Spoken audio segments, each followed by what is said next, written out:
Welcome to the Hidden Driveway Show. I'm AAMU'S, and joining me today we have a very special guest, FIREOSXP. If you'd like to introduce yourself. Hi, I'm Angel, online FIREOSXP, and also most people at this point know me as owner and founder of Copper Catsettes at this point. 2 years strong, and I didn't expect it to last this long, bro. It's crazy. Well, that's kind of why I wanted to do this one, because I normally don't do artists, like there are people that like don't make music on here, but like I feel like your Yeah, impact on the scene has been so like strong that it's like you're definitely like important enough to where it's like worthy doing like a whole thing for it, I feel like. thank you. But to get us started, is there anything that you'd like to talk about? Is there anything on your mind right now?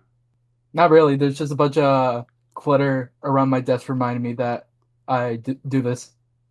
Just a bunch of paper for latest release, including Ruby, Mm-hmm. stuff like that. Yeah, because I know you're in like a Blackhawks. hiatus from doing it at the moment, right? Yeah, it was mostly because one, I got a normal job now, so that early 2025 output is kind of reduced since I don't have all the free time to work on it anymore. Mm-hmm. And also, Camera Sonora coming up with all the exclusive stuff I'm working on. So I want to focus on that. And also the orders that I still have 35 orders to ship out. I'm Mm-hmm. shipping out 20 today though. Yeah, speaking of which, if you're watching this, you should be at Camera Sonora July 12th in Brooklyn, New York. You should be there. We'll both be there. We will both be there. And we'll be staying together also, so I'll have to see you a lot. Yeah, we're sharing an Airbnb. Yeah. So I'm excited about that. Yeah. It's like 3 weeks at this point. It's crazy. Yeah, because I think we've been talking about like doing a second show since the last show. Yeah, no, like immediately we're like we got to do another one next year. Yeah, so And it's crazy then how I it's like think already like we're already there pretty much. yeah, we've been I think officially we created the group chat that all the artists and like me and a few others are in.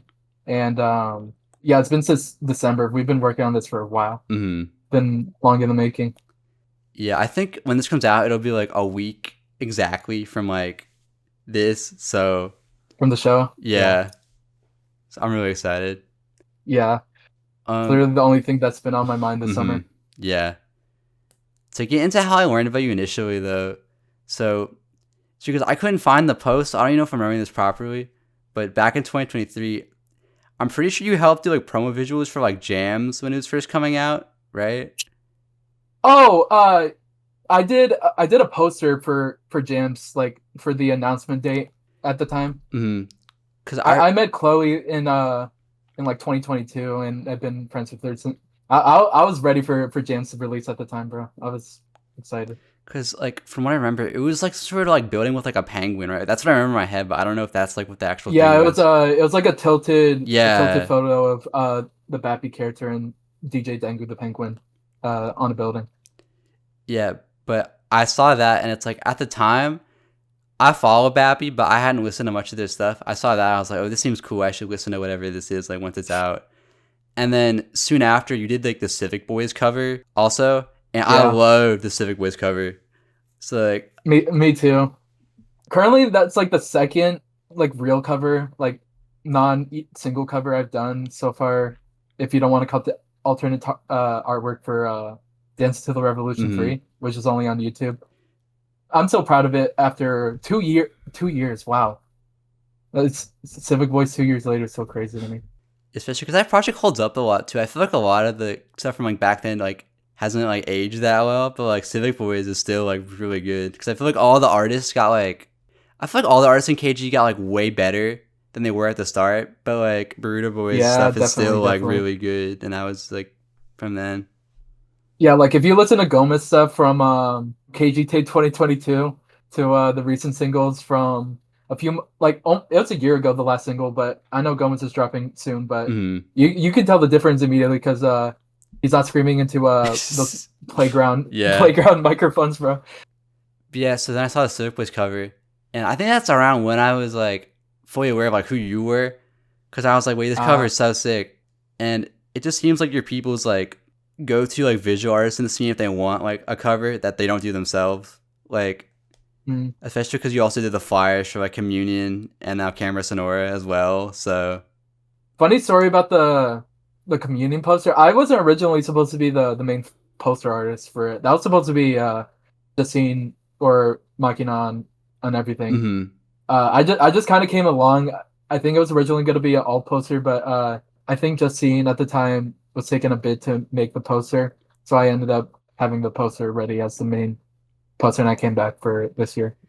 Yeah, I mean, like, if anyone that's watching this has seen any of the videos I did from, like, the last year or so, like, in the background, pretty much all of them, the communion poster was in, like, my dorm room in the background. So, even if you didn't know Yeah, who Angel was prior to this, like, you've probably seen, like, stuff she's done, just, like, passively.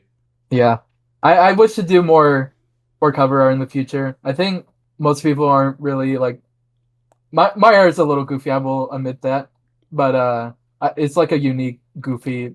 My art style really isn't like you can't really see it anywhere else. So it's really hard for me to fit into a visual style for a cover. It seems Yeah, like.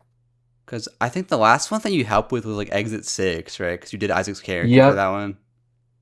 Yeah. And then Chloe did all the cutout stuff in the background. Mm-hmm.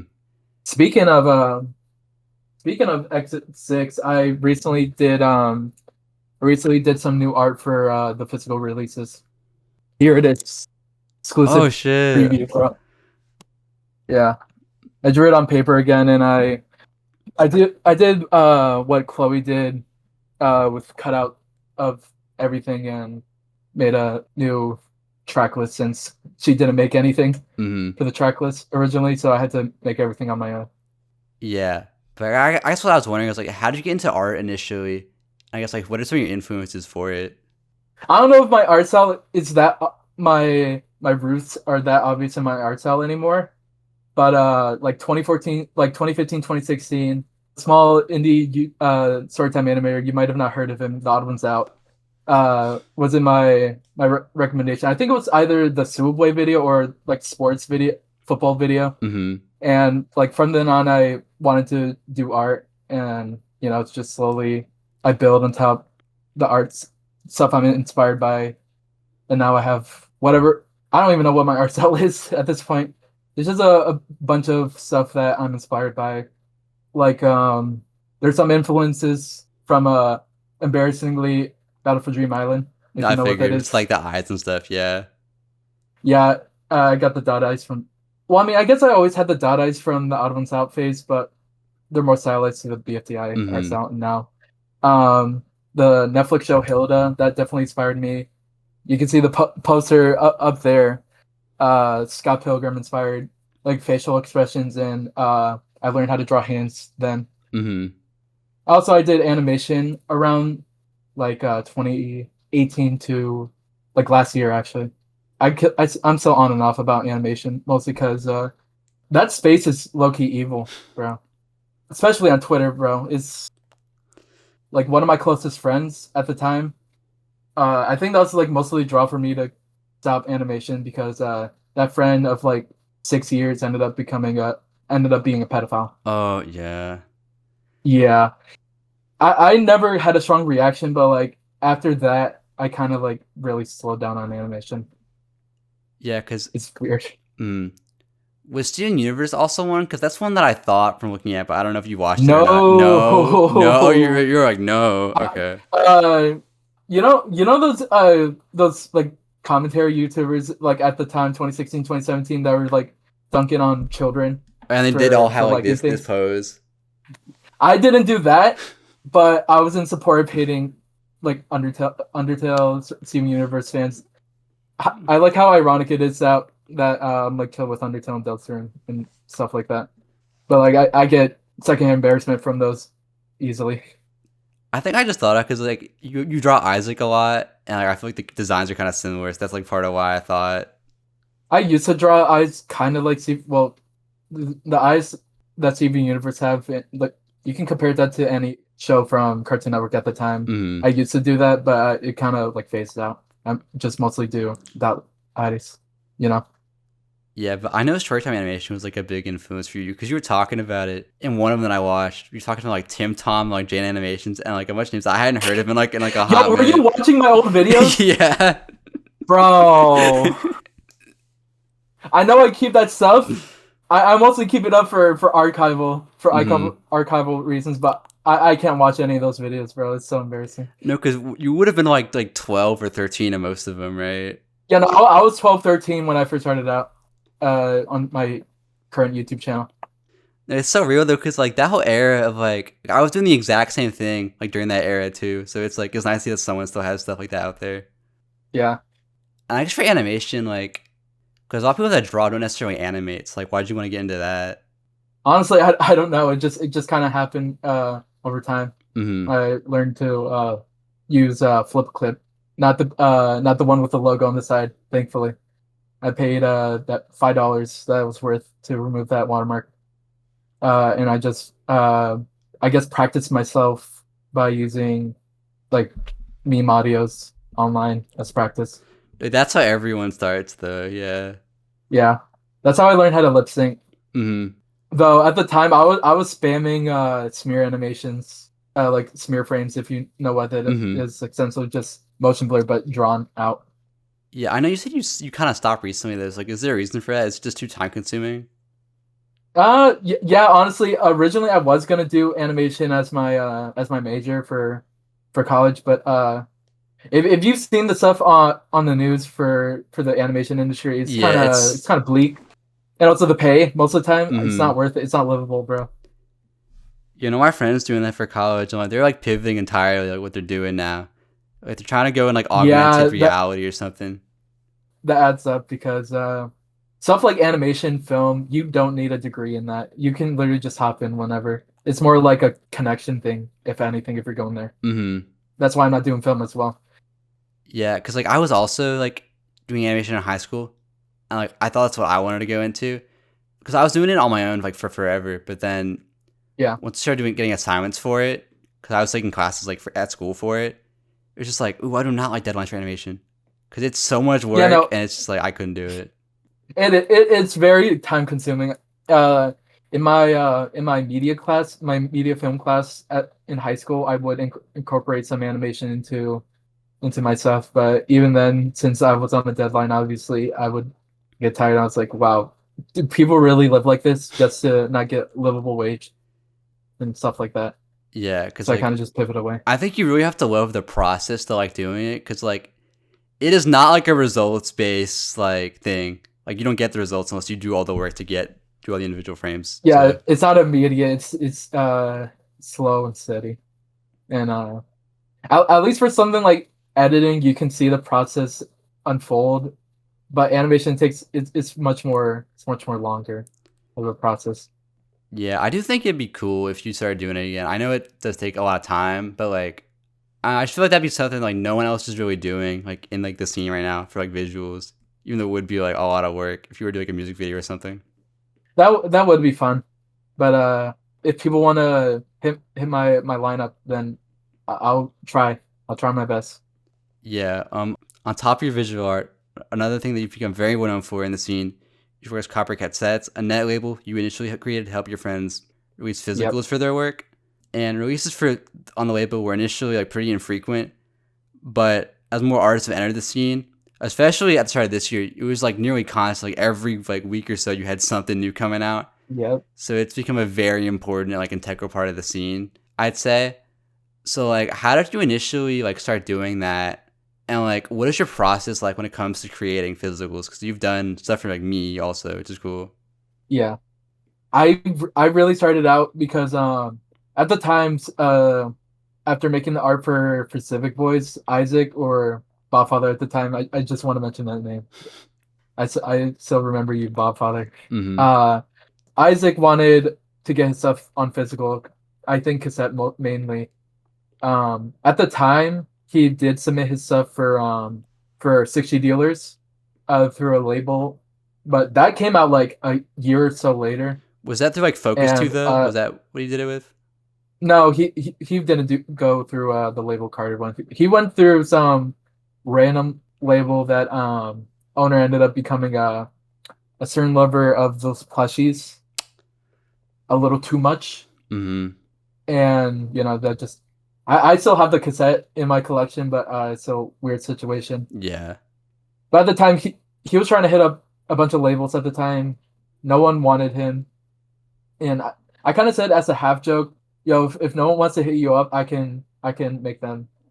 And in the process, it took me the month of April to learn the process of recording cassettes, making J cards, where to order, stuff like that.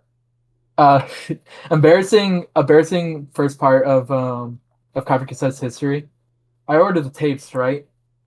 I didn't know at the time that you needed to order like a tape 2 minutes larger than a project, because if you try to record, uh, Civic Voice was 25 minutes. If I tried to record a 25-minute tape, that would not fit at all on both sides. It would cut off, obviously. So for the longest time, I had a bunch of those tapes laying around. Just a sign that we all start somewhere, I guess. And then Ian from Weather Guide Records helped me with some of the early promotion. He's a chill guy. That's where I got my distributor, well, manufacturer website from, mainly. He was a good help for the start of Copper Cassettes, even if it was like very minimal. It's very helpful. Besides that stuff, I learned everything from YouTube, bro. YouTube does wonders.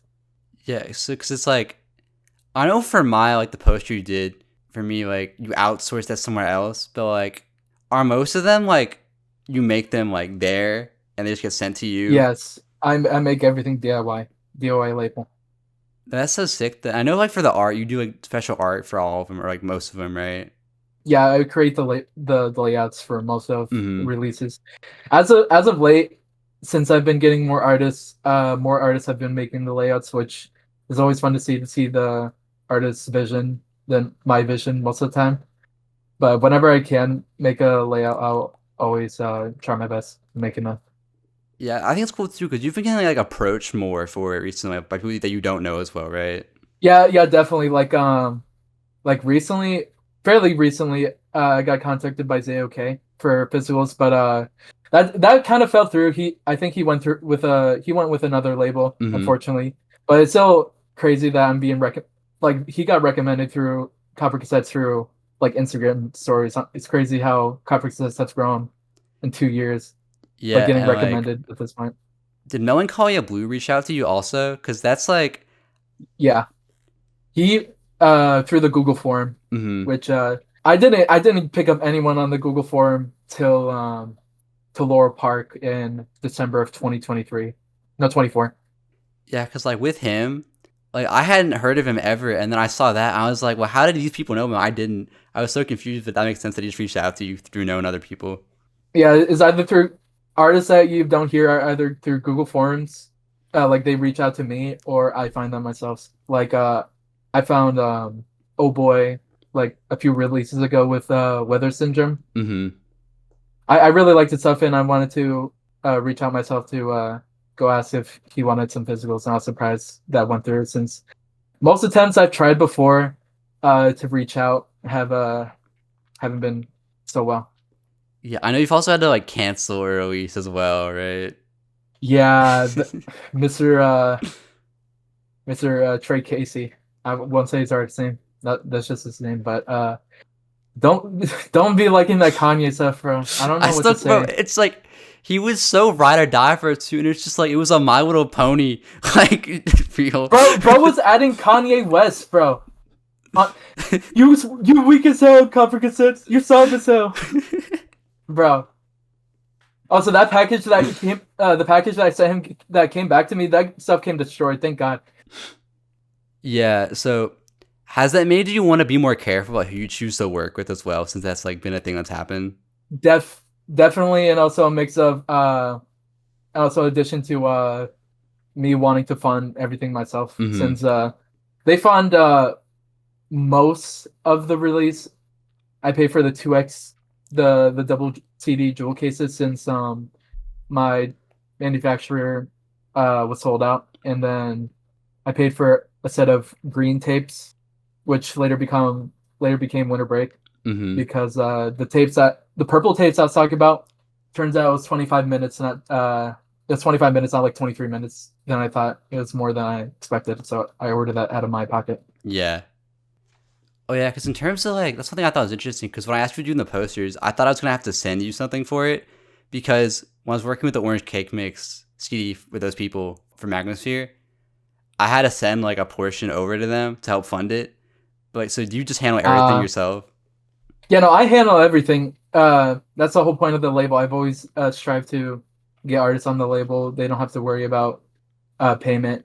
If anything, I'm the only one really losing anything because if the release flops and buy $50-$60 for a cassette release. Oh well, Yeah, that's but a sacrifice I'm willing to take. I think it's cool that you make it so like accessible though, because I think like what Cool Pool was doing with like the fishbowl was like a really similar thing where it's just doing something where artists have a way to have access to things they Yeah, wouldn't have been able to otherwise. yeah. Yeah, I know it's on hiatus now, but like, do you have ideas on how you want to like expand the label, like maybe like going forward? I want to definitely reach out to more artists myself than rely on either Google Forms or people reaching out to me. Since like people on the Google form, there's a lot of random people that when I listen to the project, I'm like, um, maybe another time, maybe another day, Mm-hmm. maybe when Copper Catsettes was first starting out, maybe like we're getting a lot of more amateur art releases submitted now, I will admit, but you know, every artist has to start somewhere. I've kind of been thinking I've been more Hollywood as of late, but I think I'm just standing on my personal grounds. Like on the first year of Copper Cassettes, someone was trying to submit a project with a Suicide like mentioned like everywhere and had some like a beat they sold from Suicide. That was when Copper Cassettes was very small. No, like I think at that point Imposter Syndrome was barely releasing. Mm-hmm. I felt very bad declining it, but in the end of the day, it's my label. I can choose Yeah, that's what you have to what do though, goes in, because I what goes think you out. have to have like I guess like a brand consistency and like the quality, because like people should Yeah, be trusting you that like, oh, this is a good release I should be interested in getting. yeah, Because I've had the same issue with Hidden Driveway where like at first I was accepting like literally everybody that would ask me about it because it was just people I knew, so it's like, oh yeah, of course I like all y'all. But then like now I get artists that reach out to me, and I feel bad saying no, but it's just like yeah, I can't do everybody. That's not how that works. yeah. That's how it feels when after Empty Stomach, I checked the Google forms and most of the releases are uh the releases. I'll say Hmm. that. Yeah. Although, is it like a? Do you have to tell the people like directly that it won't happen, or is it just through the form? I feel like that makes it easier. If it's just through the Google I air form. them. I air them. Yes, yeah, I always tell them like, no, I'm sorry, guys. Like I always have to do that. Personally, well, actually, thinking about it now, I was about to say that airing them is probably more it's probably less demeaning than a no, but I think airing them is more rude in hindsight. But it's a Google form. I they don't send their email, so I don't necessarily have to email them back saying Yeah, no. that's fair. If it's just like I like saying no, so that so that they know that it just like won't happen, and there's no like false sense of like hope, I guess. I guess, Because I used yeah. to have like I closure should with probably it. start doing that. I always be like, hey, thank you so much for reaching out, but and I have to feel like I would feel like a frowny face at the end. Like it's so stupid, but Yeah. I don't know. Are there any people that you'd want to try reaching out to do physicals with? To the ones I haven't reached out, Mm-hmm. um, Johan, friend of ours, he suggested that I should hit up Bug Bus Piano, but he was saying that the label is like too cartoonish, so that's where the Oh, for the random logo, yeah. that's where the random rebrand happened because I want to take it a little bit more seriously, a little less amateurish, even though it is a DIY label. It's Mm-hmm. given to be a little amateurish. Um, who else? I recently listened to this Vocaloid producer artist. I think Jamie Page. I want to hit them up. They released a somewhat popular song, Machine Love, recently with Dito over there. I don't know if it's maybe a pipe dream, if it's a little too out of my scope to ask them for if they want to do physicals, but that would be fun if I could make it happen. I mean, you miss every And shot you then don't take. So like, I think it's worth it. We just feel like, hey, like you can just try it out. you want me to tell you the artists that I previously hit up and gotten aired? Yeah. Boston band Harmony Cuddle Team. not Cuddle Team, Harmony's Cuddle Party. They ended up releasing the tape I wanted to put out on physicals themselves. So yeah, at least it's out there. But I was kind of disappointed when that got announced. I was like, damn, really? Mm-hmm.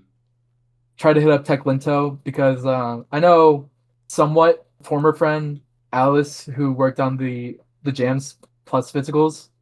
They ended up doing my Tech Linto physicals recently. I wanted to shoot my shot. Might as well try. Jack Zebra. I got his email through Tycox. Mm-hmm. Nothing out of that. And then Australian band, the Cats Meow, Legacy Act. They also aired me. Simple as that. Mostly, I'm just. The problem is either I'm too small. I was too small of a brand at that time, or I guess they had other plans essentially. Yeah, but I think like whenever you get like back to doing them again though, like I think just the more you put out, the more people will become interested. Cause like everyone that you're putting on physicals, like they all have friends that also make music, that know people, and so on. So you would just naturally expand like through that. Yeah, I've gotten recent submission forms referencing their friends getting physicals. Mm-hmm. So it's definitely making an impact of my former double weekly releases. Mm-hmm. Oh yeah, and do you want to talk about what happened with like the surgery physicals also? Because I don't think that's happened before. Bro, yeah, no, that is the first time that's happened. The first real big error on my end. The problem is the CDRs that I record with. I try to put the files on FLAC on most things, but I guess this was the one instance where the sample rate was too high for the CDR. Mm-hmm. The CDR sample rate is 44.1 hertz, and I don't know what the hertz was for the FLACs for surgery, and lost files. You forgot to mention. Unfortunately, that happened Oh, as they both well. happen. But yeah, but essentially the sample rate was too high, and because it was too high, it just came out as static after being burnt. It was really embarrassing, bro. That's the first real embarrassing thing from Copper Cassettes, I'd say personally. Yeah, but I'm sure you like refunded everybody that it happened to though, right? You're sending them like new copies, I'm assuming. Yeah, I'm sending them new copies. I'm gonna send most of them next week. Some of them have been sent out this week. Will be sent this week, but I've run out of the disc that surgery and lost files were used. Mm-hmm. So I want to keep consistency of those discs, even though I have some brand new disc over here. I just want to use the one I was using before and not switch to a different type for Mm-hmm. consistency's sake. Yeah, like obviously it's not good that that happened, but like I feel like now it won't happen ever again because of that. So it's almost good that it did in a way. Yeah, now I'm just gonna stick to either WAV or MP3 320. Mm-hmm. Like my equivalent of that has been like there were two interviews where I recorded it and then I had a thing happen where I just lost the file for their interview. I didn't Yeah, have it backed up, so we had to redo it. I felt so awful. And once it happened the second time, I was yeah, like, I have to start just like putting it somewhere because like I can never have that happen ever again. Since then, there's been no issues. So yeah. It feels like I'm wasting people's time and money when I'm doing errors like that. yeah, so I think if you want to be able to take yourself like more seriously, it's good that that's like an issue you won't have anymore. Yeah. Yeah, but I do think it's really admirable that you just do it out of like wanting to give something to someone else that like people wouldn't have otherwise. That you're doing it all like on your own too. Yeah. Moving on though, so to do some research for this interview, I looked through your old YouTube channel that you were running from 2017 to 2022, and looking through it, I got immediately really nostalgic. Not because I had seen your videos before, but because growing up, I had a channel around that exact same time period where I was uploading like literally the exact same kind of videos on it, from like the storytime animation inspired avatar that you had to represent yourself. We had the object show Yeah. stuff going on in there because I know you were in some like object show camps. I saw. Yeah. Do you know Object Show Cams? Yeah, no, You know what I've been they're in some about? before. Yeah. Yeah. Although all the ones that are uploaded on my channel, I've won Oh really? those camps. Yeah. I noticed you would bass boost the audio a lot, which was like a very common thing during that time period. Also, like I was doing that too. Unfortunately. Yeah. And you'd have a lot of like random like silly skits. Also, which Yeah. for me was more of like a scratch thing, but like that was just exactly what my like internet history was like growing up. I was doing the exact same stuff. So while I'm sure part of it is like nostalgia, I think the internet during like 2016 to like 2019 was like really impactful for a lot of people our age that were like, getting into art. So Yeah, I guess I was definitely. wondering like, what are some of your favorite memories from like just I guess like being online like around that time period? Honestly, it's just hanging out with other creative minds at the time, thinking of our videos, how we're performing, playing games online. You know, it's very simple time back then, Hmm. but it was very fun from what I can remember. It kind of all blends in now, but I know I had a good time back then. Yeah, it was so cute too because like I remember like how much stuff like that meant to me because I saw you'd have like 140 subscriber special. So Yeah, stuff like that's awesome to me. I, I, I was growing so much at the time. It was originally supposed to be a 100 subscriber special, Hmm. but it grew so much that I had to change it to 140 by the time I uploaded it. Yeah, and like, were you part of like the Young Animators Club? Because like it seemed like you were, but I don't know for sure. Um, I was friends with some people. That was the one where and like essentially anyone could join, right? Yeah. Yeah, I think I was associated with some of the people who were in there, but I never clung into that many groups when I was younger.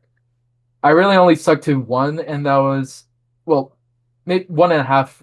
One was called Inkbomb Studios or Animations. It was just a bunch of our friends at the time as a collective. We didn't really do anything together, but Hmm. it was just a collective. Yeah. And then eventually, this TV station, I guess you could they'll describe it, called Teleview. I was originally gonna make an original show for it, but never panned out because that guy, I forgot what he did, but he was like exiled from the community. Yeah. It's just like I was watching one of your videos and I got jump scared because like Zackety was in it. And I was like, I have not seen that name in like You years. remember Zackety, bro? Oh Yes. my god. Yeah, no. Like for a little bit, I was fanboying over him. I can't lie. Yeah. Or like, because I was surprised looking in your comments. It was like there was always people commenting that seemed like they also did animation. That's why I thought you were in that like community because you always had like a No, built-in like I was audience. just really connected with a bunch of essentially all my friends were just animators, animations, storytime friends. Hmm. Yeah. Like who were you watching back then also? Because there was so many people like in that lane. Honestly, I wasn't even really watching much of my friends. I can't even lie from what I remember. I feel like a fake friend for not watching their stuff, but I would watch the typical odd ones out, Jade Animations, Tim Tom, Hmm. uh, something else YT, C Rabbit Oh yeah, he Comics was or really whatever his good. name was. Yeah. Yeah, and then other YouTubers like that. I think I was watching Scott the Watts at the time as well. Hmm. Were you watching like Tabs? That's one I remember. Yes, yes, yes. Yeah. I was gonna buy her YouTubes at the time, but it sold out before I could get it. No, I remember there was like the nice track like videos. You remember Bro, that? that's so.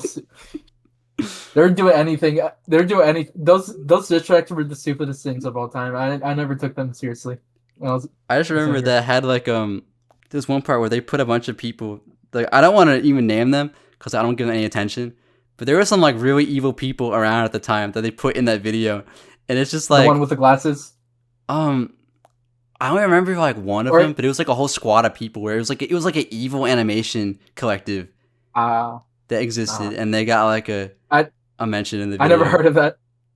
I didn't watch much of that nice track, bro. What was going on then, bro? Most evil I knew that was going on at the time was were people that labeling themselves as maps. So we had to stop doing Oh yeah. stop naming collaboration animations as that. Hmm. Oh wait, do you remember like Fox Goodman? Bro, that was a stupid time of the internet. They're literally just bullying a random kid that was like obviously very inspired by Balance Out. Yeah, I was trying to find his channel recently, and like, it's just gone. Like you can't find those videos anymore. Expected, honestly. I think certain evil person made them influence to take all that stuff down. Are you talking I'm about not like gonna Daft name them. Pina? Yep, Europe. In hindsight, he was low-key evil. You know, I was watching a lot of his videos at the time too. I don't know Same. what happened to him. I think he's still uploads, but I just don't watch him anymore because it's like, I think people just stopped take him seriously because all the stuff he would say was outlandish and unnecessary. I don't know. I Like feel I like still remember that. I still remember that Chili Panda oh yeah. thing, dissection he did. I mean, admittedly, she wasn't that good, but you did have to tear her to shreds. Like I think she's a VTuber now, but it's also very unnecessary. Wasn't his main like critique that like a lot of the storytime animators like didn't really animate? Isn't that like a consistent Yeah, thing? It's like I feel like that doesn't really matter though, because I feel like the ones that are super like well animated like kind of lose their charm in a way. yeah, and also they wouldn't be uploading as much. Yeah, it's like did he even do art? Like I'm trying to think. Oh, he did. He put out his own like show, but everyone clowned it because the animation was bad, the art style was bad, everything was bad. I forgot what it was called, but it was so stupid. I just remember that he was You had like to be a there. product of that time where like negativity was so like encouraged. So, like everyone was taking him like seriously. But now it's like if someone was Yeah, doing that now, I'd be like, dude, you're a loser. yeah. Like you're 30 on the internet talking down on children. Chill out.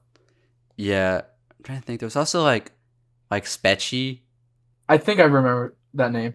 She had like I remember people didn't like her, and then she took like a really long hiatus from like the internet, and then came back like somewhat recently. But she'll like come back for like a video and like disappear for a few more years, and then come back again.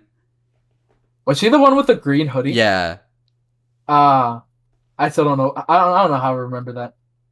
It just burned in my brain, even though I haven't interacted with that community since latest 2021. yeah. In terms of like object shows, like did you get into it like?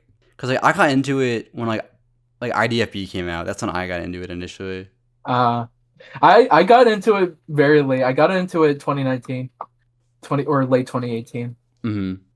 So when like BFB was like super, I guess it still is super active, but like when I was like first coming out.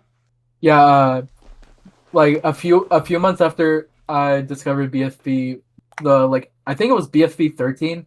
That episode took like 2 years or something like that to come out, and I was really excited for it. Since it was a long time coming. Since at the time it was only like a few episodes of BFB out, and then they went on hiatus for like unknown reasons. I was checking YouTube recommendation BFB 13 release date. Mm-hmm. That was such a fun era though, because I remember my friends would always discuss like who we were gonna vote for and like why and like each one, and I don't because it was so frequent that it felt like you were like a part of something. Yeah, that's how me, Chloe, Chloe and Isaac do for BFDIA now. Mm-hmm. Though I don't take that seriously as much as I did 2020 2019. I got back into it a while ago because for Ruby's interview, I like rewatched like all of BFDIA for some reason, because like I knew she was a big fan of it, so I like went through it, and I didn't realize that they had like started making it again. Like Yeah, that was no, so they surprising to me. started doing it immediately after they finished BFB, which kind of gives me hope that they'll finish IDFB. Maybe when BFDIA is done, because like I feel like they had a Yeah, really cool or concept there, and then it just yeah, never went anywhere. yeah, like a non-competitive show, just a object to an object stuff. Yeah, because I feel like now they have like the fan base where people just care about like the characters because of like Yeah, BFB, definitely. so it'd make more sense. Because like at the time it was a bunch of like random people, so it's like why do I care? Yeah. Yeah. Moving on. So you may be a visual artist, but your work through Copper Catsettes has made music an important part of your online presence as well. And back in April to celebrate the 2-year anniversary of Bappy Jams mixtape, you put out a limited cassette release for that project, which I had really enjoyed the album like around when it came out towards the end of my senior year of high school. So that album is kind of like what I associate with like that era of my life, like that imposter syndrome. Yeah. And while Bappy might not like that project very much now, I'm sure there's a lot of music over the years that has been your jam. So what are some albums slash artists that have like soundtrack parts of your life? Naomi Houseka's Peachtree Playthings.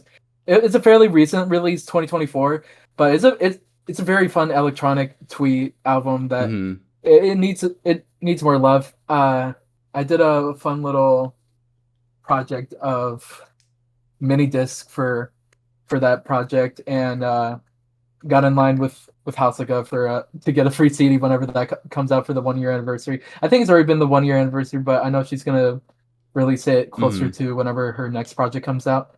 It's a really fun interaction that I got into. Who else? Same's I think that's how I pronounce her name. I don't know. Korean artist, Goodness of Fit. That released in 2022. I think it was mostly a compilation project because she was releasing stuff 2019 of the same songs until she compiled whatever she had left for this 32-minute project. It's a very pretty project. I wish she would come back to music. I think after she releases, she just went offline. A lot of these are recent releases. I'm just realizing, but I can't go here without mentioning Dan Remover's Frailty, Mm-hmm. obviously, and Teen Week for that matter.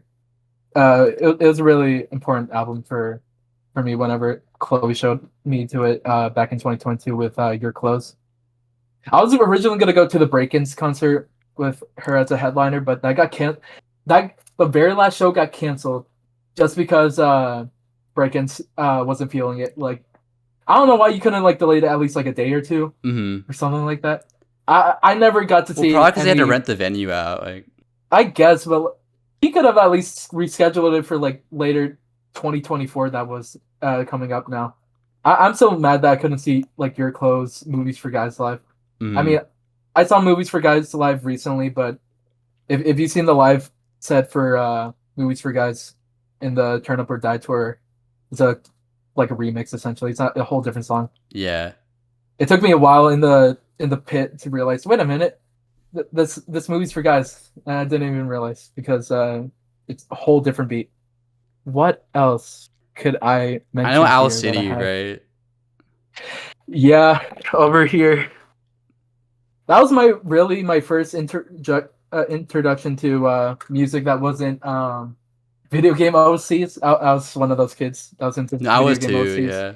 Yeah. Yeah, I think it was because his electronic sound was like fairly like production fairly was really close to what I was listening to, like Sonic 2, OC, stuff like that.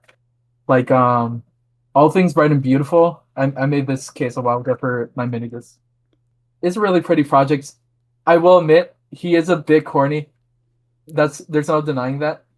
But his early stuff from Of June all the way to All Things Bright and Beautiful is really something special to me. It's my first introduction to music, and technically my first concert was an Owl City concert. That's where I got the poster from. Oh wait, was it during Uh, like Because I know his last couple albums haven't been that good, so that probably wasn't as like. um, they've been okay. There's some misses, obviously. I think the decline was towards the Midsummer Station right after All Things Bright and I Beautiful. like that That's when one, but the his one label afterwards that had like the wooden cover, I didn't like.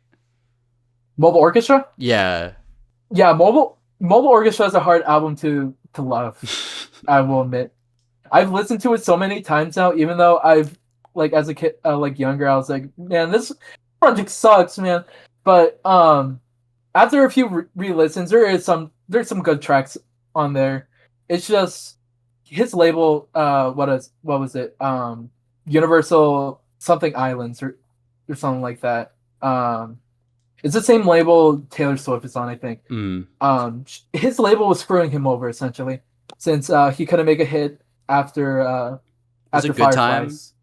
Good Time was All Things Bright and Beautiful. That's when his corporate style came in, and I it like that bled song. I onto. like that song though. Okay, Good Time in the right circumstance is a good song, but like if you're gonna listen to Midsummer Station, and that comes, it's like one of the two features on the song.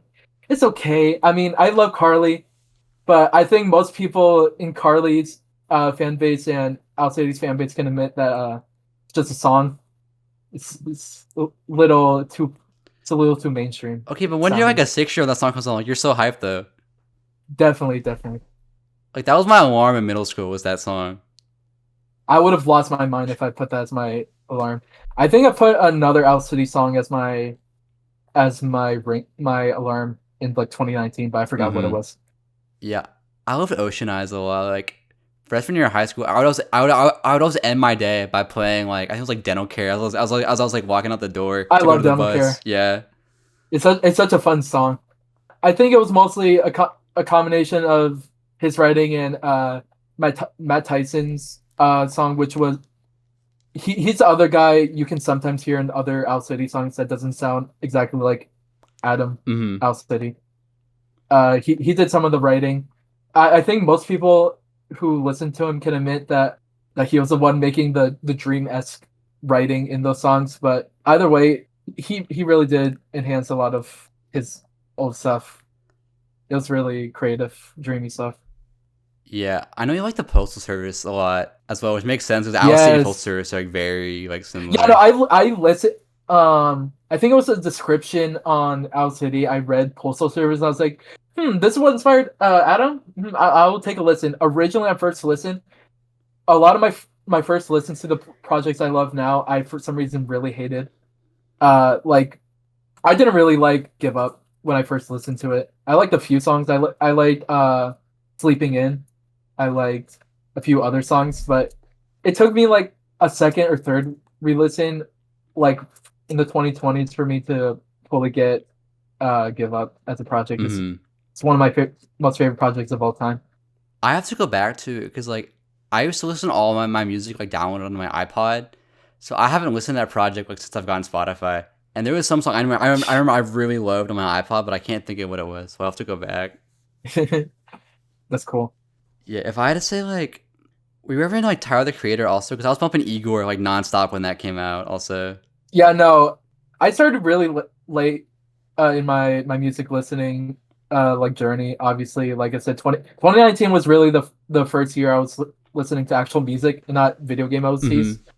In 2021, 2020, no, 2022, 2023 ish, I finally decided to branch out outside of the pop I've been sucked into and listen to more rap. Obviously, Kanye was my first introduction. Unfortunately, hmm now it's really been downhill for him. Like when I first listened to College Dropout, Late Registration, Graduation, it was like really influential for me. Like you can see some of my art pieces on my Instagram. I did a redrawing of the graduation cover. I really like the cover for yeah. graduation. But I was bumping.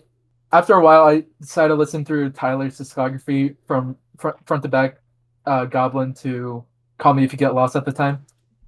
I didn't listen to what was his first album again? Bastard. Yeah, Bastard. I didn't listen to that for a while, but listening to Igor compared to all of his other stuff, it was I overplayed it for myself. I No, can't I really did listen to Igor too. anymore.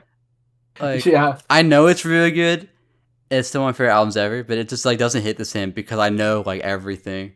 Yeah, no, I know every beat, every snare, every lyric is like I can't come back to it because I kind of did that to myself.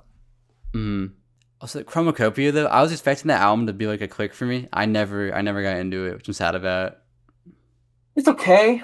It's nothing crazy. It's it kind of gave off same vibes as Call Me If You Get Lost to me. I'd say that as I have the Chromacopia vinyl in my collection. I'm still contemplating if I should sell that. There's some out for $180 plus on I would Discogs. do it So for Chromacopia. I would sell that. yeah, I bought it out of hype at the time because I don't have the either the special edition Flower Boy or Igor. So I was like, if it's anything like Igor in tone, I Hmm. gotta buy it just to make sure. So I have that color. That's okay. I don't think it was worth my $50 I paid for it. That's all right. Yeah, I will say that I will write for Call Me If You Get Lost. I feel like all of our friends like shit on that album, but I love that album Yeah, still. bro, they hate on Call Me If You Get Lost so much. I don't. Call Me If You Get Lost is so good. It's literally just a fun. It's a fun project. It's not supposed to be that serious. It's not supposed to be that deep. Like they It's clearly did just a not have a fun Call Me If You Get listen. Lost summer because like I was listening to that the whole time. It was like perfect weather out for it. Like I felt great.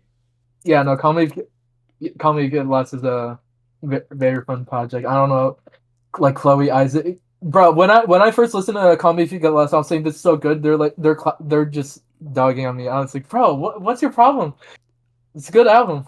I think people don't like they just getting more like braggadocious on that album, but it's just supposed to be like fun music. Like that's like all it's supposed to Yeah, be for the album. it's supposed to be fun music. I don't care that he's talking about how he's rich. I'm not gonna say that he's not rich. He's obviously is, but like he's at a point after Igor where he didn't think his career was gonna go like anywhere like after Cherry Bomb. I feel like he had a purpose to start being braggadocious. Yeah.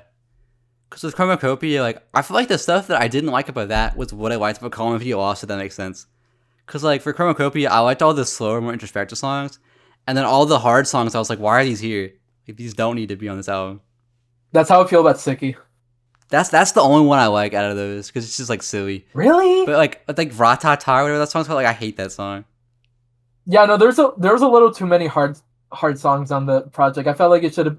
I was getting Igor vibes from it. I was getting Flower Boy vibes from it. I feel like it was gonna take a more somewhat serious approach with the military tone he set for Saint Chroma Yeah. and Paranoid, but it didn't lead to anywhere. It was just another Call Me If You Get Lost, but veiled under a more serious cover Yeah, like, if there were tone. more songs like Tomorrow, I think I would have liked it a lot.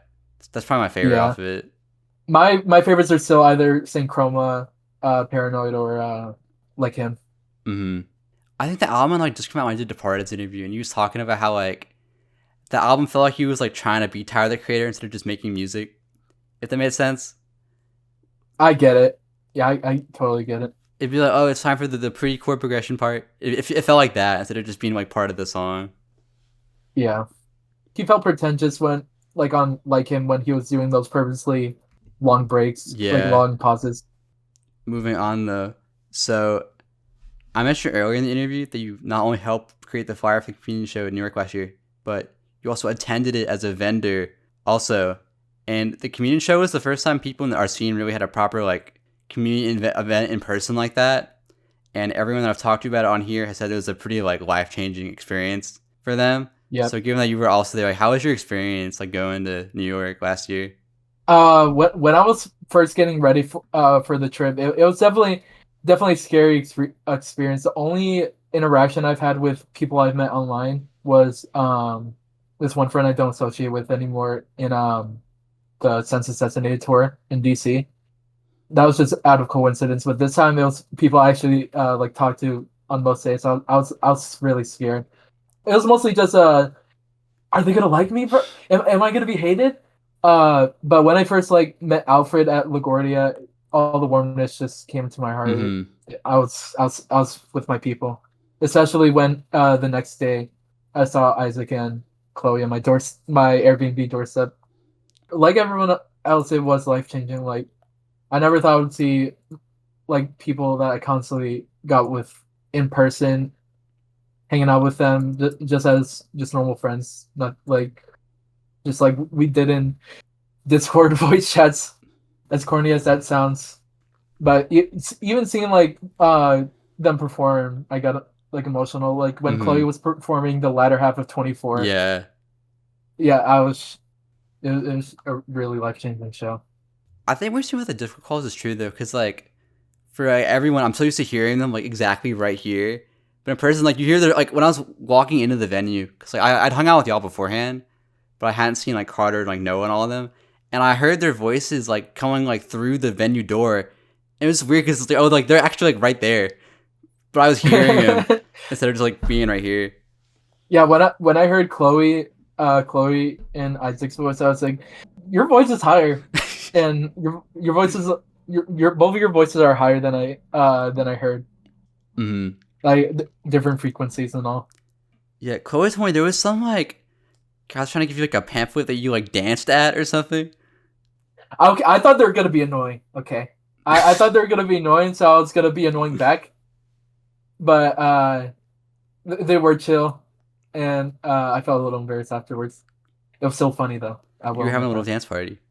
Yeah, thank God that wasn't recorded, bro. I'll kill myself. In terms of like the experience like vending, like how was that? Because that was your first time doing that, right? Yeah, that was my first time vending. Kind of what I thought it would be, except cash was a little stressing to work with since I didn't bring cash. So, and also same with actually just payments in general were a little stressful. I had to either use Cash App or PayPal for most transactions, and then cash whenever they didn't have either. Mm-hmm. It was a little stressing for the cash and a little stressful for like Cash App waiting for the pending Yeah. purchase. But besides that, it was really fun. I'm surprised we sold more than like two things. We sold out of most of the Civic Boy tapes at the time. A lot of the Dance to the Revolution tapes there. I think we sold like 20 posters around that mark. Or like at the show, you sold 20. Yeah, Like that's really good, especially for the crowd size. Like that's yeah, really no. good. I purposely charged the posters really low so people can get it. It's only $5, and I made my money back with those $5 per poster, anyways. Mm. Yeah, I know Oscar got his like signed by everyone. I wish I had done that because I think you gave me mine like as I was walking out the door, so like I didn't have time. Yeah, I don't think my post.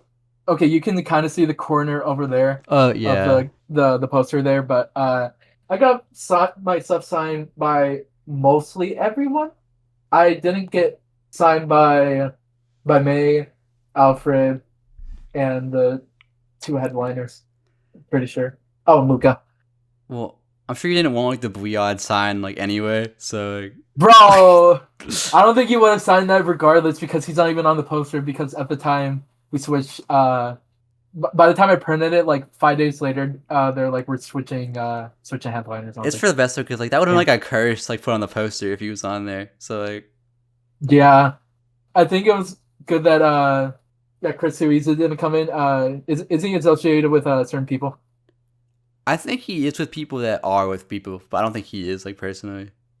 I know Chloe was talking about thank God he didn't come in. I didn't want to see I think it was Christ Sillinger. Oh, well, for streaming disco, they're like I think they were both there. Originally I was invited to go to Screaming Disco, but that was a month later and I barely got money from my job, so I couldn't Mm-hmm. come. Yeah, my main regret about the whole thing was I was gonna talk to May more because like I think me and her like dapped up when she walked in because she came like halfway through the show and like she's Yeah, first no, me she and her came in had, very late. yeah, like she's first me and her had a conversation and I know we didn't and then she left like right after the show ended too, so there was like no time to talk to her like at all. Yeah, she was just in and out, which a little. I know Isaac was mad about it at the time. It did feel a little disrespectful, but Well, it wasn't her but fault though because like she was with Bleod like beforehand and like you were trying to do something and like I think she was like staying with him or was supposed to or something like that, so she kind of had to. imagine saying with Bleod, bro. I would have lost my mind. Yeah, but I Weird think that time. trip went about like as well as it could have gone. Yeah, So I'm hoping this one's even better because especially 'cause, like the crowd size will be bigger and like yeah. I think so far 20 tickets have been sold, which is pretty good. because that's like how many were at the last show? Was it like it had to have been like 15 I don't people know. probably. Yeah, it looked disappointing considering the venue size was like 300. But it's like we weren't gonna get 300 people there. Like that was never happening. At least last year. Thank God we got the living gallery now, the capacity being 100 because at least it'll look somewhat populated this time Yeah. with how small the room is. No, it's gonna be really fun though. Yeah, So while the communion show is meant to embody the artistic community in the music scene, I know this isn't the only community that you've been part of. Earlier, just looking at your YouTube channel, it's created video games, especially with Splatoon, have played an important role in your life as well. So, what are some of your most memorable experiences just involving like video games? I guess. definitely just multiplayer games. Honestly, with my friends, that friend group at the time. I would play a lot of Halo Infinite with them, Mario Party, Fortnite. That was the first time I played Fortnite with them because I started Fortnite at chapter 3, season 1, Hmm. which in hindsight is embarrassing, but can't do anything about me being one of those Minecraft good Fortnite bad kids at the No, time of I was 2019. too. I get it. I get it. On that subject, I had a Galaxy Note 9 with the Galaxy skin, right? I didn't care about Fortnite, so I just gave it to my animator friend at the time. He sold that. I'm so mad about that because I would have taken the opportunity to have that right now. But also, I'm mostly mad that he used me for profit and didn't. I gave it to him as a gift because I knew Hmm. he liked Fortnite. Yeah, that is really It's scummy. whatever though. But yeah, me and my friends, 2021, 2022, we would just bond over, talk about games, game collecting. I've watched a bunch of Scott the Watts at the time, so I just have a bunch of game wall over there. It's not that much of a game wall. It's more like a game corner. Mm-hmm. But that's where my love of games come from, mostly from Scott the Watts, not Scott Ahmed. No, I was joining Scott the was also though. Yeah. Like, what draws you to Splatoon so much? Like, I saw you had another Twitter account that you don't use anymore, but like, it was like it said like Splatoon fan like in the bio. Like, that was like part of your identity. Oh yeah, I forgot. I made that account because at the time the new Splatoon 3 Salmon Run boss the Horrorboros came out. I wanted to snatch that username. And I was like, you know what, sure, let's make a Splatoon account. Because at the time I know my friends I was more passionate about Splatoon at the time. I think I have like 400 hours on Splatoon 3. And Mm-hmm. that was on launch year. I was fiending for Splatoon 3. I wish I didn't like Splatoon 3 at the time so much because whenever I try to get back into it, I burn myself out essentially. I Mm-hmm. overplayed it for myself. Also, I don't want to pay $20 for Nintendo Switch Online. Yeah, because it was free for the first like year or so, right? Yeah, it was free for the first year because Nintendo was stupid and didn't know how to set up anything during the Switch year, and they're like, "I know you guys have been playing with no online subscription. You gotta pay $20 now a year, no internet." Which, at least for like online dependent games like Splatoon, it's really stupid because it's just like $80 game technically. Yeah, I mean, I feel like it is worth it if you play your Switch consistently, because like it's 20 bucks for the whole year isn't that bad. Because like, Yeah, they could have made it monthly, which would have been evil. I think monthly is like it's like $8 for 3 months. It's a pretty good deal. At least compared to the other consoles, is a good deal if you don't get the expansion pack. Hmm. Yeah, I know. I was playing Splatoon 1 like on launch day on the Wii U, and it was cool seeing like everyone like level up like together because everyone was just trying out. Because like now it's so scary to get on there because like everybody that still plays is like super high level, so it's like you don't stand a chance. I think I still have like Splatoon brain in my head still. I could still probably hop on, but I'll definitely be like a year or two behind. Hmm. Because like, would you say that you were good at it in your opinion? I wouldn't play any of the competitive game modes because I found them boring. Hmm. I would mostly just play Turf War, but I would say with the carbon roller or the ink brush, I was pretty good at it. Hmm. I got for how much ink you get badges for how much I think I've gone the holographic is the highest one you can get. I think I've gone the holographic for those two weapons. Yeah, I know. Like the music in that game is so good too. Yeah. Like that's gotta be like a top five Nintendo soundtrack, probably. Which might be a crazy statement, but like Splatoon's definitely up there. Bro, speaking of Splatoon, I know X9 kept on joking around with me like Splatoon meta with the harpoon graggle whatever Mickey Mouse item. It is an unserious game, but it is a Hmm. fun game. No, I think it's like "Cracking Up" was my favorite song in that game. It's just like wah, Yeah. wah, wah, wah, wah, wah, wah, wah. Like that one's so good. Yeah.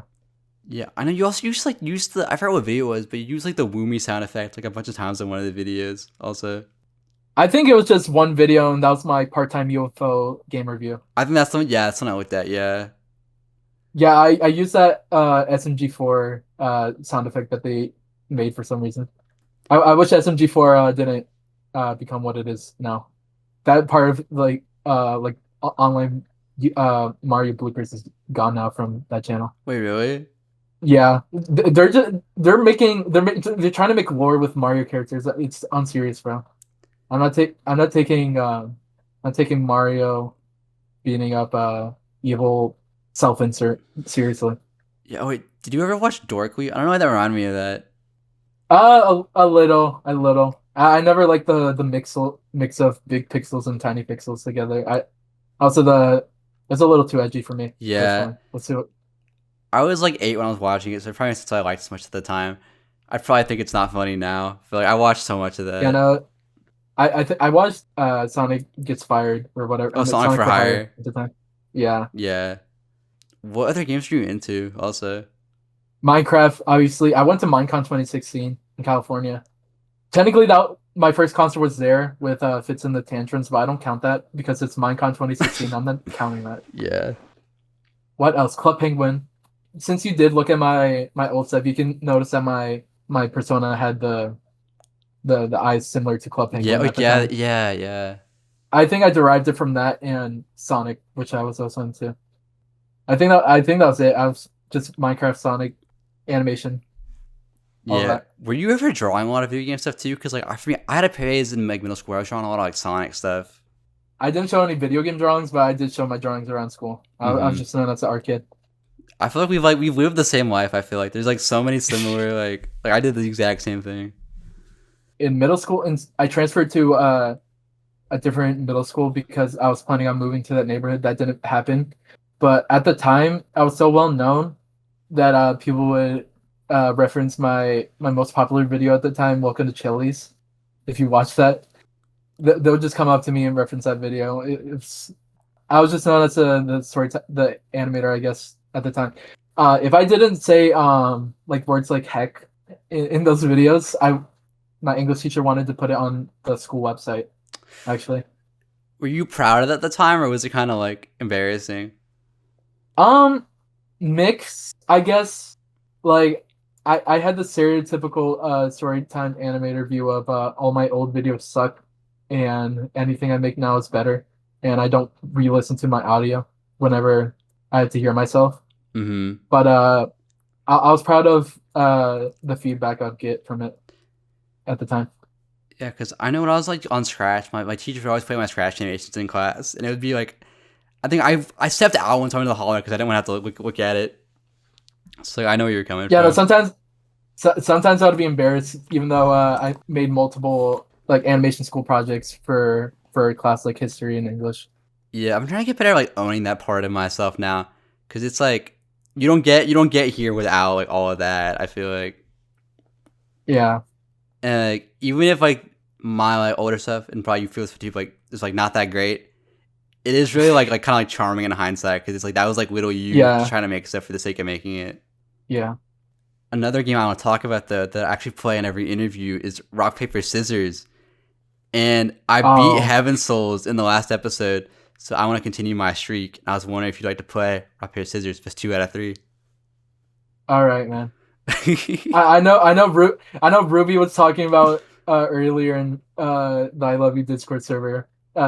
He wanted to do a rematch. Yeah, we'll see how it goes, but All right, yeah. So you know the rules. You gotta close your eyes. That's 2 out of 3. Yeah. all right. Okay. Rock, paper, scissors, shoot. Ooh. Ooh. Okay, you're up one. Okay. Okay. Rock, paper, scissors, shoot. Ooh. Oh. Okay. Okay. Rock, paper, scissors, shoot. Ooh. Ah. This is scary, and now we're tied. So this decides it. Yeah. Okay. Rock, paper, scissors, shoot. Oh, let's go! God damn it! Let's go! No, I made it happen again. No. So I'm on a 3-person streak now because I beat ZOK, beat Heaven Souls, beat FIREOSXP. Let's go. Whatever, man. We're gonna be doing rock paper scissors every day when we get there in the You'll probably beat me because like I've been a little inconsistent as of late, but we'll see. Because I really want to get back up to I want to get a 5-person win streak on one of these because it's never happened. I get stopped every time. The last time I got close was with Wizard Pem. He beat me, but I had like 4 leading up to that one, and since then I haven't recovered. So we'll see. We'll see. Moving on though. So to prepare for this interview, I decided to check out a band that I knew you were that you were a big fan of called Tahiti 80, which I was unfamiliar with prior to this. So I listened to their most popular album, Puzzle, which is like a really calming, like summery album. And while the album put me at ease, the album's title had me thinking a little bit. Because I think especially as an artist, we're always like learning and figuring out new things about our process and stuff. And just in general. So what are some things that you were at one point confused by or maybe puzzled on that you now understand? Definitely the early process of my art career. Sometimes I would struggle doing poses, doing hands doing literally anything because most of the time, even if I'm in art classes, I'm teaching myself all the time in art back then. And even now with Copper Cassettes, I'm always learning. Like with the Via Orteus situation, Mm-hmm. the start of Copper Cassettes, learning how to make consistent J cards that would fit and not be like too small for a jewel case or whatever. Graphic design, try not to make everything look cluttered. Learning.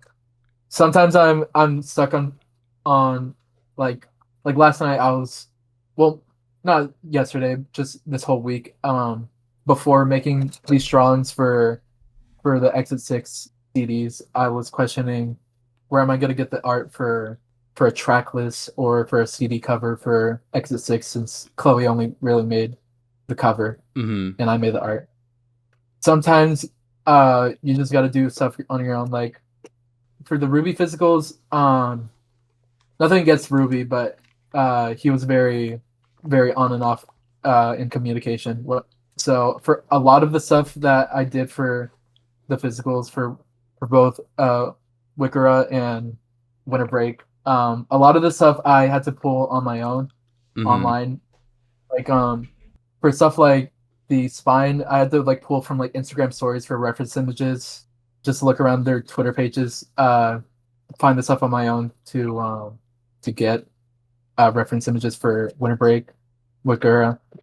That's kind of how I do a lot of my bootleg cassettes that I make for myself. I would just pull from a lot of stuff and try to make it as official as I can. Essentially, what I did with the Ruby stuff, since communication was a little dim, Mm-hmm. admittedly. Always had to work around the restrictions I'm given. That's just good to have the. Yeah, I know for me with like drums, I was always like awful at drums for like years. I didn't know how to do them, which I feel like is a lot of people's issue when they're first starting out. But like, I had no sense of rhythm like whatsoever. I feel like now I'm finally at a place where I understand it, but like that was a very big challenge for me. Yeah, I know I'm gonna be very puzzled when I start consistently start hopping on either FL or Ableton very soon. And I want to get into. I've been wanting to get into music ever since I met Chloe Isaac with through KG and stuff like that. Mm-hmm. I already have like a whole artist name and stuff like that prepared, but I just have to get on my comfort of not knowing what to do and just start experimenting. The Like thing is like it's okay not to know what to do though. Like that's part of learning. Like yeah, I feel like okay, that's been kind of like a thing with like the education system where it's been like it seems like you're always supposed to get on the first try, and that's not how it works. It's like yeah, discriminated if you like can't do that. But it's like okay and like almost like good to mess up when it's in a safe environment like that. yeah, That's actually what my next question was about, actually. Because I mentioned in the intro that you're one of the very few non music artists I've interviewed on here, but yeah. that doesn't mean that you don't have any plans to become one in the future. Because when I dropped my song Special Day, I saw an account that I wasn't familiar with called MuriiVurii. Am I saying that right? It's pronounced Moody Booty. MuriiVurii. Okay, my bad. Um, like the song, and after I clicked on the profile, I realized that it was you. I was surprised that the account Yeah, wasn't called FIREOSXP like all your other stuff is. So yeah. I guess like what are your plans for that? Like what do you have any idea of what you wanna like do with music? A lot of the music I listen to now is kind of what I want to do with Moody Woody in the future. Like I mentioned earlier with Naomi Houseka's Peachtree Playthings. I want to do a combination of twee pop and electronic music, like in similar style to like the project I just said, Peachtree Playthings, Harmony Cuddle Parties, anything like Watch My Machines. Owl City's writing and dreamy writing and production. It's just a bunch of things like my art I want to pull into Mm-hmm. onto a cohesive thing to create my own thing. Yeah, I think it's cool that like your music taste and like what you want to make is very like outside of like what everyone else is doing for the most part. Yeah. I feel like hypothetically I could go into the rap scene, but it's gonna take a lot of practice. I kind of practice myself every day through the music I listen through, just try to hit every similar note to what I'm listening to the best of my ability. Uh, Try to hit ranges I can't do or like techniques I'm not used to. That's kind of my practice for MuriiVurii in the Mm-hmm. future. I just maybe when I'm starting out, I want to do a few covers before I release something original, since I want to get a feel of what I want my audience to be slash what people to expect from me. Yeah. No, what I'm hoping though is that I think because you're surrounded by so much music that it just turns to like your friends. I feel like you pick on like catch up to it like pretty quickly, just because there's so many. I'm talking so much in this video. Oh my god, like there's so many people that can like help you with it. Also, because like you're not doing it like on your own, so like I feel like because of that you'd have a good support system to like get better at it. Yeah. If it makes you feel better, I'm saying I'm a lot. It happens. It happens.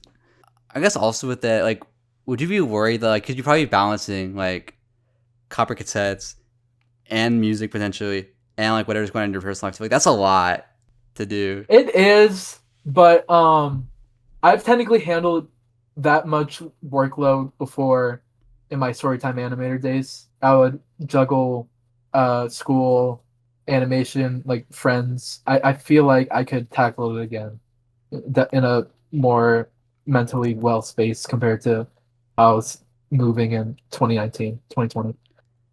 Yeah, because like, I wish for me because it's like I have like something with like school music and hidden driveway, and it's like last semester it got so bad because like low key I was prioritizing like hidden driveway over like social life a little bit, and that was bad. So I'm trying not to do that anyway. I I think I'm get gonna it. cut back on videos once the school year starts, just because it's like I need to be out doing stuff more because like this is not all there is to like the world. Life. Yeah. Yeah. I think I'm gonna do the same thing when I start my first semester in either community or normal college. I think I'm gonna stick to like bi-weekly Yeah, that's what I'm gonna do releases too. when Yeah. I yeah, because honestly the weekly releases of early this year was a product of me not having a job and also me wanting to get as much artists as I can out. But I think bi-weekly is good enough for me to keep up with a bunch of artists and while also keeping my sanity in check because I was kind of losing it towards the end of my run from like leading up to winter break for releases Mm-hmm. because I was juggling with work, some bills I had to pay with personal life with friends. Copper sets is just a lot to juggle with, but I think if I manage my output well enough, I think I could handle it well. Yeah, I respect that you know when to like step back though, because that's like a trait not a lot of people are able to do, like to know when it's too much. Yeah, no, if I did another full week, like I was thinking of putting out Ahmed's most recent project on CD the next Mm-hmm. week. But I was like I was thinking in the back of my head, if I do another week of releases, I don't think I'll be able to have the motivation to come to like do this regularly again. So I had to after like a night of a headache, I was like, I think it's time to put the brakes for a bit. Yeah, like my goal is to keep doing it weekly for like the summer, and after that, just like slow it down for a bit so that I can focus on my Yeah, personal life more. yeah, But excited to see what you do with music because that'll be really cool, especially because it is so different than like what everyone else is putting out. yeah. And then, while you may currently be on hiatus, Copper Catsettes has been growing a lot this year. Now it's hit its 2 year anniversary, with seemingly constant releases throughout the beginning of this year. It seems that things are only continuing to go up for you. So, what are your plans, just in general, going forward? Going forward, I still plan on trying to release as many artists as I feasibly can throughout the year with the limited weeks we have now going into the second half of 2025. I know I plan on re-releasing a project of Black Smoke Rises X9 that previously went unshipped because personal reasons from the label. It's not hard to die. Mm-hmm. Can't, it's like 3 years that has been unshipped, but me and X9 are talking about finally put it back into people's hands after so many years. I was originally thinking, when am I gonna start doing professional releases, like not made DIY? But unless I start getting bigger artists on the label, which I don't see that happening at least for a little bit more, like a year or two, I'm gonna keep being a DIY label. Mm-hmm. And when the time comes, I guess I'll switch over to being. I'll try to switch to an actual record label, not a net label. Yeah. I mean, it's just like the quality of like the CDs. 'Cause I was talking to Magnus feedback. That's what we did with my CDs with, and like they do like cardboard for theirs instead of like the jewel case. But like it looks really Yeah, nice for theirs. the G pack or the wallets. Uh, I don't know the terminology, but it's like a this, but you open it, it's got like three because it's got here, here, and then here. Does it have a plastic case holding the CD? No, you slide it in, but they give like a CD Yeah, the holder with wallets. it. Okay, yeah. Yeah, the wallets. Speaking of wallets, for the 1 year anniversary, me and Chloe are planning on doing digipack releases of Empty Stomach. Oh, for next year. Uh, yeah. Speaking of Empty Stomach and Chloe, I'm gonna try to work with Chloe as much as I can, since I don't think much people know this, but Chloe is technically part of Duct Tape's Oh, label Skyline. Skyline. Yeah. Originally, like 2022, when I heard that was happening, you can tell that kind of demotivated me because I wasn't releasing much. But I think even without Chloe, I have enough steam rolling to get enough notable people on the label now. And Chloe's still gonna work with me. Like we're gonna do CD releases of her next album Mm-hmm. approaching. Hopefully very soon. Hopefully very soon. Hopefully very soon. Because it's been like 2 years in the making at this point. So Yeah. I think she's been technically working on it since Jams. yeah, it's like 2 years. Yeah. Be excited to see what's in store for you and everyone involved. Yeah. But as the episode comes to a close, is there anyone you want to give a shout out to? Shout out Isaac, shout out Gomez, Roots Baby, shout out X9, Chloe, Bappy.